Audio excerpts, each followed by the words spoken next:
샬롬 고등부 친구들, 추석 명절 연휴 잘 보내셨나요? 맛있는 거 너무 많이 먹어서 살찐 것은 아닌지요?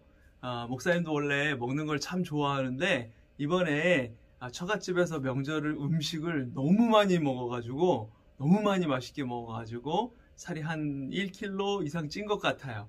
명절은 원래 그런 겁니다, 여러분. 그렇게 또 즐길 때는 즐기고 맛있는 것도 먹을 때는 먹고 이제 명절 끝났으니 또 다시 일상으로 돌아와서 살도 빼고 할 일도 열심히 하고 그러면 되는 거죠. 자, 이번 주 명절인데도 성경 퀴즈 30명이나 되는 친구들이 참여해 주었습니다. 감사해요. 목사님이 맨날 혼자 영상 찍고 올리고 하느라 맨날 혼자 이런 것들을 하고 있다라는 느낌이 들었는데 이렇게 함께 해주는 친구들이 여럿 있다는 것을 알게 되어서 너무 감사한 마음입니다. 이번 주에도 영상 열심히 보면서 말씀 잘 듣고 퀴즈에 참여해 주시길 바래요. 자, 그럼 먼저 오늘도 우리가 대면 예배 때 찬양했던 영상 다시 한번 보면서 신나게 찬양하시고 나서 저는 말씀으로 돌아오도록 하겠습니다. 함께 찬양해요.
하나님 아버지, 코로나 상황이지만 이렇게라도 예배를 드릴 수 있게 해주심을 감사합니다.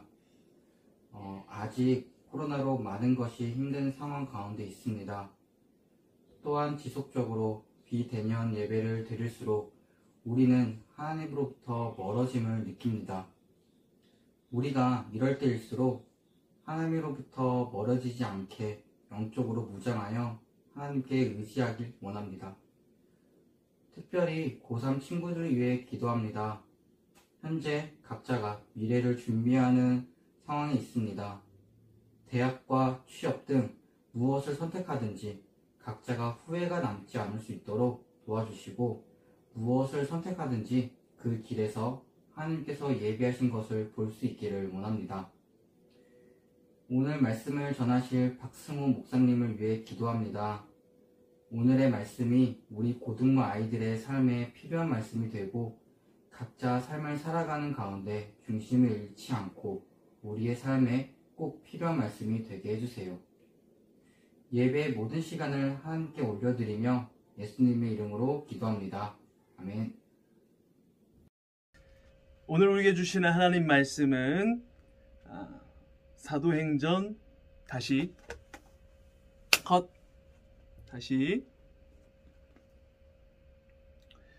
오늘 우리에게 주시는 하나님 말씀은 사도행전 4장 8절에서 12절 말씀입니다.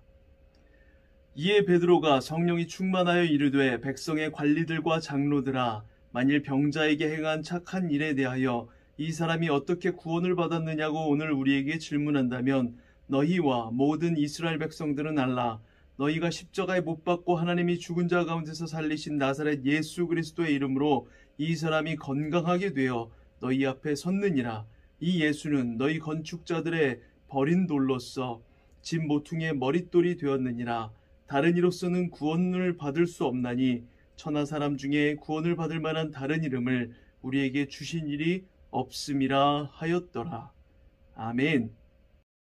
자, 오늘 말씀은 지난주에 이어서 가스펠 프로젝트 4권 복음으로 세워진 교회 2과에 나오는 내용인데, 추석 명절 지나면서 수요 예배를 한 주 쉬게 되어서 우리만 따로 이렇게 진도를 먼저 나가서 3과로 바로 나갈 수 없기 때문에 2과의 내용을 한 번 더, 그 뒷부분의 내용을 한 번 더 살펴보도록 하겠습니다. 오늘 말씀은 지난주와 같은 2과이지만 내용은 지난주 사도행전 3장에 이어지는 4장의 내용이에요. 사도행전 4장은 그 3장에서 일어났던 치유 사건, 그리고 베드로의 설교와 연결되지만 그 설교를 듣는 대상이 달라지는 것을 볼 수가 있습니다. 3장이 일반 백성들을 대상으로 설교한 것이었다면 4장은 이제 제자들을 반대하는 세력인 종교 지도자들을 대상으로 설교하는 내용이에요.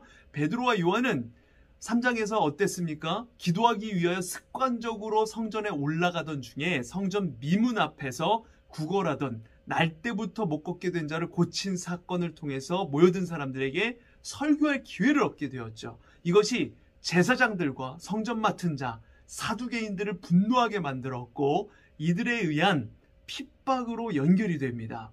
1절에 이렇게 나와 있어요. 사도들이 백성에게 말할 때에 제사장들과 성전 맡은 자와 사두개인들이 이르러. 자, 우리가 사도행전 4장 8절부터 읽었지만 본문 내용은 1절부터 모두 봐야 합니다. 유대인 지도자들은 사도들, 즉 베드로와 요한의 가르침이 못마땅하였어요. 그들이 날 때부터 못 걷게 된 그 지체 장애인을 걷게 만든 기적과 예수 그리스도의 죽음과 부활을 전하는 모습을 더는 두고 볼 수가 없었습니다. 여기 1절에서 이르러라고 번역된 이 헬라어 동사는 적대적인 의도를 담고 있는 단어입니다. 이 단어는 베드로와 요한이 군중에게 설교하고 있던 것을 중단시키는 행동을 묘사한 것이에요. 베드로와 요한을 체포하는 과정에는 세 부류의 사람들이 관련되어서 나타납니다. 1절 말씀에 나오는 대로 먼저는 제사장들이죠. 제사장들은 성전, 특히 제사에 관한 일과 유대인의 명절 예식, 그리고 성전세 등의 책임을 맡고 있었던 사람들입니다. 또한 제사장들은 성전에서 백성들을 가르칠 수 있었던 합법적인 권한을 가졌던 유일한 사람들이었습니다.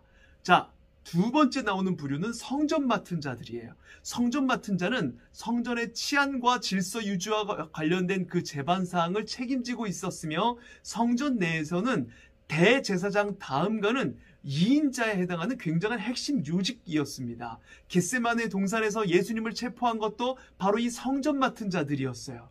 자, 마지막으로 사두개인들이 나오죠. 사두개인들은 예루살렘의 관료 계층을 구성하는 제사장 문중에 속한 사람들로 이들 중 대부분이 사내들인 공회원이었습니다. 베드로와 요한이 이들의 심기를 불편하게 하는 행동은 세 가지로 볼 수가 있는데요. 먼저 베드로와 요한은 성전에서 백성들을 가르칠 자격이 제사장들에게만 있었음에도 불구하고 백성들을 가르쳤어요. 제사장들의 밥그릇을 이 베드로와 요한이 빼앗은 게 되어버린 것이죠. 또한 예수 안에서 죽은 자들의 부활을 선포하였습니다. 단순히 하나님께서 예수님을 살리셨다는 선언이 아니라 예수님을 통한 부활, 그것을 선포했기 때문에 문제가 된 것이었습니다. 베드로는 단순히 예수님이 부활했음만을 말한 것이 아니라 이것을 바로 하나님의 궁극적인 회복 역사의 시작으로 선포된 것입니다. 예수님뿐만 아니라 사람들이 부활하게 된다는 걸 선포한 거예요. 예수님이 부활하셨다는 선포는 제사장들과 성전 맡은 자와 관련된 문제였고, 예수 안에서 죽은 자들이 부활을 한다고 선포한 것은 죽은 자의 부활을 부인하고 있었던 이 사두개인들에게 걸림이 되는 문제였어요. 또한 마지막으로 대제사장들이 십자가형을 통해 죽인 예수가 약속된 메시아다라고 선포한 겁니다. 이처럼 베드로의 설교는 제사장, 성전 맡은 자, 사두개인, 대제사장들을 골고루 건드리는 그런 모양이 되어버린 것입니다. 베드로의 이러한 가르침은 유대인 지도자들의 잘못을 통렬히 질책한 것이었기 때문에 그들이 분노하게 된 거예요. 재발저리고 분노했습니다. 그러나 지금 날이 저물었기 때문에 베드로와 요한을 당장은 처치하지 못하고 옥에 잠시 가두어둡니다. 그러나 일반 백성들의 생각은 종교 지도자들의 생각과는 달랐던 것 같아요. 4절 말씀에 이렇게 나와요. 말씀을 들은 사람 중에 믿는 자가 많으니 남자의 수가 약 5천이나 되었더라. 아멘. 사도행전의 저자 누가는 1절에서 의도적으로 종교 지도자들과 사도들의 말씀을 듣고 있는 백성들을 분리해서 이야기하고 있습니다. 제사장들과 성전 맡은 자와 사두개인들이 사도들을 대적할 때 백성들은 베드로와 요한을 주목하여서 보고 있었어요. 4절은 이야기의 흐름을 중단하면서 이렇게 말하죠. 종교 지도자들과 달리 사도들의 설교를 들은 사람들 중 많은 사람들이 예수님을 믿게 되었다라는 것 말입니다. 여기서 믿는으로 표현된 단어는 사실이고 신뢰할 만한 가치가 있다고 여기는 것, 그리고 완전한 확신을 가지고 자신을 맡기다, 믿다, 신뢰의 대상의 전적인 헌신과 함께 신뢰한다 라는 의미가 있습니다. 이런 자가 많았는데 남자의 수가 약 5천이나 되었다라고 기록이 되어 있죠. 베드로와 요한이 투옥된 것은 분명한 위기 상황이었습니다. 그러나 이것이 그들로 하여금 증인으로서의 사명을 감당하지 못하도록 할 수는 없었어요. 오히려 그들은 이것을 증인으로서의 삶을 위한 또 하나의 기회로 삼았습니다. 위기를 기회로 삼은 거야. 이튿날 이제 날이 밝고 유대인의 지도자들이 모여서 베드로와 요한을 신문하기 시작합니다. 세 부류의 사람들이 이 신문하는 공회를 구성하고 있었어요. 먼저는 관리들이에요. 이들은 6절에 열거된 사람들인데요. 이 사람들은 대제사장 문중의 지도자들이었으며 대제사장의 문중은 그들의 가족들로 구성되어 있었어요. 이들이 힘을 합하면 공회에서 가장 영향력 있는 무리가 되었습니다. 그리고 장로들이 등장을 해요. 원로 관료들로 제사장들과 부유한 일반인들로 구성된 엘리트 유대인 집단이 바로 이 장로들이었습니다. 마지막으로 서기관들이 등장을 하는데 율법 전문가들이죠. 공회는 70명의 구성원과 현재의 대제사장이 모였어요. 부를 소유하고 학식이 높고 예루살렘에서 막강한 힘을 지닌 이들이었습니다. 예수님께서 그러하셨던 것처럼 이제 제자들도 이 공회 앞에 서게 된 거예요. 6절은 대제사장의 문중과 관련하여 4명의 이름을 언급하고 있어요. 안나스는 로마 총독에 의해 임명된 첫 번째 대제사장입니다. 그의 5명의 아들 또한 후에 대제사장이 되었습니다. 대제사장 집안이에요. 가야바는 안나스의 사위로 예수님과 사도들 스데반을 신문할 때 대제사장이었던 사람이고, 안나스 이후에 18년 동안이나 대제사장직을 수행했을 만큼 로마 총독의 마음에 들었던 존재입니다. 안나스는 원로 대제사장으로, 가야바는 대제사장으로 예수님의 재판에서 중요한 역할을 담당했던 사람들이에요. 자신들의 민족을 위해 죽음의 형벌을 내린 자에게 이제 다시 그 사람만큼이나 영향력 있을 법한 존재들이 나타났다는 것이 그들의 마음을 불편하게 만들었을 것입니다. 그러나 고난받으시고 죽기까지 순종하신 예수님의 발걸음을 눈으로 보았고 성령의 충만함을 받은 사도들은 예수님께서 가신 그 길을 나도 따라가리라 라는 심정으로 공회 앞에 섰을 거예요. 이들에게 유대인의 지도자들이 이렇게 묻습니다. 7절 말씀에 너희가 무슨 권세야 누구의 이름으로 이 일을 행하였느냐? 이 질문 여러분 어디서 많이 들어본 질문 아닌가요? 예수님께서 성전에서 가르치시고 복음을 전할 때 들으셨던 말씀과 매우 유사합니다. 누가복음 20장 2절에 이렇게 나와 있어요. 말하여 이르되 당신이 무슨 권위로 이런 일을 하는지 이 권위를 준 이가 누구인지 우리에게 말하라. 예수님을 대적하고 신문하였던 그들이 이제 동일하게 베드로와 요한을 신문하고 있는 것입니다. 질문도 같은 질문으로요.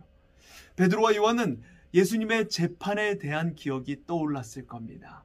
그들은 주님께 부당한 판결을 내렸고 결국 주님을 죽음에 이르게 하였습니다. 그들에게는 어떤 정의로움도 기대할 수 없었어요.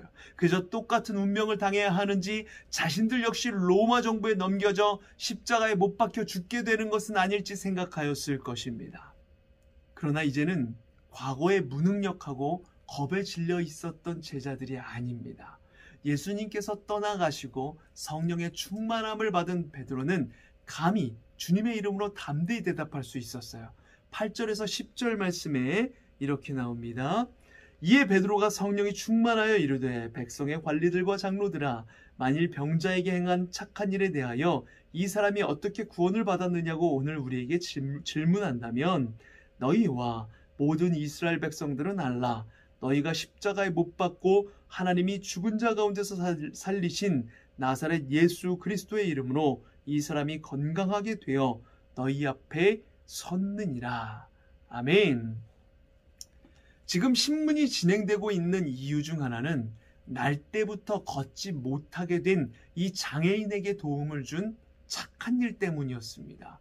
타인에게 유익을 끼치는 행위는 감사의 대상이지 신문의 대상이 될 수가 없는데 부당하게 지금 신문을 당하고 있는 거예요.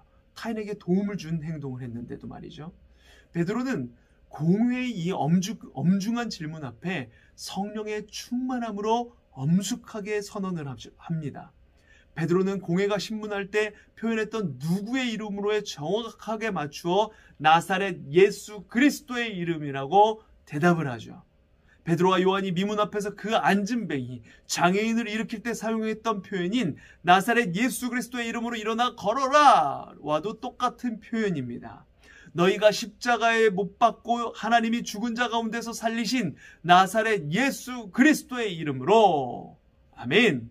이와 함께 예수님의 십자가 처형과 부활을 동시에 언급합니다. 그들이 예수님을 십자가에 처형했으나 하나님께서는 예수님을 죽은 자 가운데서 살리셨다라고 선언하며 당시 가장 부유하고 지성적이었으며 막강한 힘을 가진 이들을 비판하고 있는 것이죠. 예수 그리스도의 이름, 그 이름의 놀라운 능력이 보이지 않는 손으로 사도들을 사로잡은 것입니다.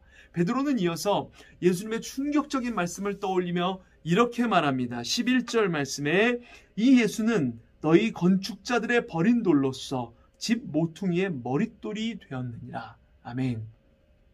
예수님께서 대제사장들과 서기관들이 있는 앞에서 백성들에게 선포하면서 말씀하셨던 악한 포도원 소작인 소유의 결론으로 그 소작인 비유의 결론으로 하신 말씀을 베드로가 인용을 한 것입니다. 누가복음 20장 17절에서 18절 말씀에 이렇게 나와요. 그들을 보시며 이르시되 그러면 기록된 바 건축자들의 버린 돌이 모퉁이의 머릿돌이 되었느니라 함이 어찌미냐. 무릇 이 돌 위에 떨어지는 자는 깨어지겠고 이 돌이 사람 위에 떨어지면 그를 가루로 만들어 흩으리라 하시니라. 아멘. 이 비유를 통해서 예수님은 당신이 고난받으실 뿐만 아니라 고난받고 죽은 후에 부활하여서 이스라엘이라는 거대한 집의 모퉁이 돌이 될 것을 예언하셨습니다. 베드로는 예수님의 이 말씀이 실제로 예수님이 부활하심으로 실현되었다는 것을 선언한 거예요. 예수님의 고난과 부활이 모두 이루어졌으니 이제 남은 것은 예수님을 배척하는 자들이 깨지고 가루가 되어 멸망을 맞는 것이죠. 베드로는 이런 위기에 처해 있는 이들이 살아남을 수 있는 유일한 한 가지 길을 제시합니다. 사도행전 4장 12절, 오늘의 결론의 말씀입니다. 다른 이로서는 구원을 받을 수 없나니 천하 사람 중에 구원을 받을 만한 다른 이름을 우리에게 주신 일이 없음이라 하였더라. 아멘. 여러분, 지금 같은 시대에 모든 것을 수용하고 허용하고 다양한 취향을 존중하는 그런 다원화된 시대를 사는 우리에게 아주 중요한 의미를 던져주는 말씀입니다. 세상은 기독교를 향하여서 편협하고 배타적이고 교만하다라고 손가락질을 하죠. 그래서 적당한 타협과 양보를 보이며 예수님을 믿지 않고도 기독교의 다른 종교를 믿어도 구원을 얻을 수 있다라고 하는 것을 주장을 합니다. 우리도 교회가 좀 마음 문을 열고 세상 사람들을 포용하고 그들의 말이 맞다라고 우쭈쭈 해주면서 받아주면 사람들도 많아지고 기독교가 지금처럼 욕먹지 않고 잘 나가지 않을까? 그런 생각이 들 수가 있어요. 세상의 사람들의 생각처럼 말이죠. 그러나 여러분, 진리는 배타적일 수밖에 없습니다. 다른 부분에서는 다 받아주고 사랑하고 섬기고 하더라도 진리에 있어서는 유일한 길이기에 유일한 길을 제시할 수밖에 없는 것이죠. 진리가 두 가지 이상이라면 그것은 더 이상 진리라고 할 수가 없는 거예요. 그러기에 그 부분이 지금 세상과 맞지 않는 것처럼 보이고 세상과 부딪히게 되고 손가락질을 받게 되는 것입니다. 그들이 이해할 수 없는 것이기 때문에 그래요. 구원에 이르는 믿음이 없는 사람이 구원의 진리를 이해할 수가 없는 것입니다. 그러니까 교회를 욕하는 사람들, 그 사람들 때문에 우리 마음이 상처받고 그러지 말치고 저 불쌍한 사람들 아직 진리에 대해서 모르는구나, 이렇게 중보기도 해주면 되는 겁니다. 구원의 진리는 교회가 정한 것이 아닌 예수님께서 친히 말씀하신 가르침입니다. 예수님의 분명한 가르침, 구원은 오직 한 길, 예수님뿐이시죠. 우리에게 다른 선택의 여지가 없습니다. 사랑하는 고등부 친구 여러분, 증인으로서의 삶을 살아가는 그리스도인은 늘 반대에 부딪힐 가능성이 있습니다. 구원 얻는 다른 방법이 없다는 선언은 결국 더 많은 반대와 핍박을 불러옵니다. 오늘 베드로와 요한이 핍박을 당한 것처럼 말이죠. 예수님에 관해 더 이상 말하지도 가르치지도 말라는 명령을 거부하자 사도들은 더 많이 체포당하고 앞으로 사도행전이 계속 진행됨에 따라 계속해서 고난당하고 매질을 당합니다. 그럼에도 불구하고 예수님을 따르는 증인된 우리는 눈물 흘리더라도 끝까지 그 길을 향해 나아갑니다. 제자들이 그랬던 것처럼 말이죠. 그리고 그런 우리를 향하여 하나님의 보이는 손과 보이지 않는 손이 지금 이 순간에도 우리와 함께하고 있음을 깨닫게 되는 것입니다. 사랑하는 고등부 친구 여러분, 이 시대를 살아가는 우리에게 위로가 되고 힘이 되는 단 하나의 이름, 바로 예수 그리스도, 그 이름의 힘과 능력이 여러분 모두에게 진정으로 힘이 되시길 소망합니다. 그래서 지금은 내 삶이 미약하고 작게 느껴져도 주를 위해 내가 할 수 있는 부분이 보이지 않더라도 하나님의 이 보이지 않는 손이 지금 우리와 함께하고 계시다는 것을 늘 믿고 마음에 새기며 그 주님이 주시는 담대함으로 끝까지 예수 그리스도의 이름을 붙들고 전하며 승리하며 나아가는 우리 고등부 친구들 모두가 되시길 간절히 소망합니다. 들은 말씀 생각하면서 함께 기도하겠습니다. 하나님 아버지, 우리가 이 세상을 살아갈 때 끝까지 붙잡을 수 있는 유일한 위로는 오직 예수 그리스도 그 이름에 있음을 고백합니다. 우리 고등부 친구들이 주님의 이름을 믿음으로 영원토록 변함없는 기쁨을 얻는 주의 자녀가 되게 하여 주시옵소서. 그리하여 코로나19를 비롯한 우리를 어렵고 힘들게 만드는 상황 가운데서도 예수의 이름으로 늘 승리하게 하여 주시옵소서. 우리가 가야 할 길을 나아갈 때에 하나님의 보이는 손과 보이지 않는 손이 되어 살아가게 하여 주시옵시고 세상을 향한 바른 복음의 통로가 되게 하여 주시옵소서. 세상을 능히 이기고 세상을 정말 섬김으로 전하며 나아가는, 사랑으로 섬기며 많은 사람들을 주께 돌아오게 만드는 우리 고등부 친구들 모두가 될 수 있도록 하나님 인도하여 주시옵소서. 지금은 길이요 진리요 생명 되신 예수 그리스도의 은혜와 성부 하나님의 다함없는 사랑하심과 성령님의 함께하심 충만케 하심의 은혜가 천하 사람 중에 구원을 받을 만한 이름 오직 예수 그리스도의 이름을 의지하여 그 힘과 능력으로 세상에 담대히 그 이름을 전하며 나아가기 원하는 모든 고등부 친구들의 머리 위에, 사랑하는 우리 교사 선생님들 머리 위에, 모든 가정과 교회 위에, 이 나라 이 민족 온 세계 열방 위에 지금부터 영원까지 함께 하실지어다. 아멘.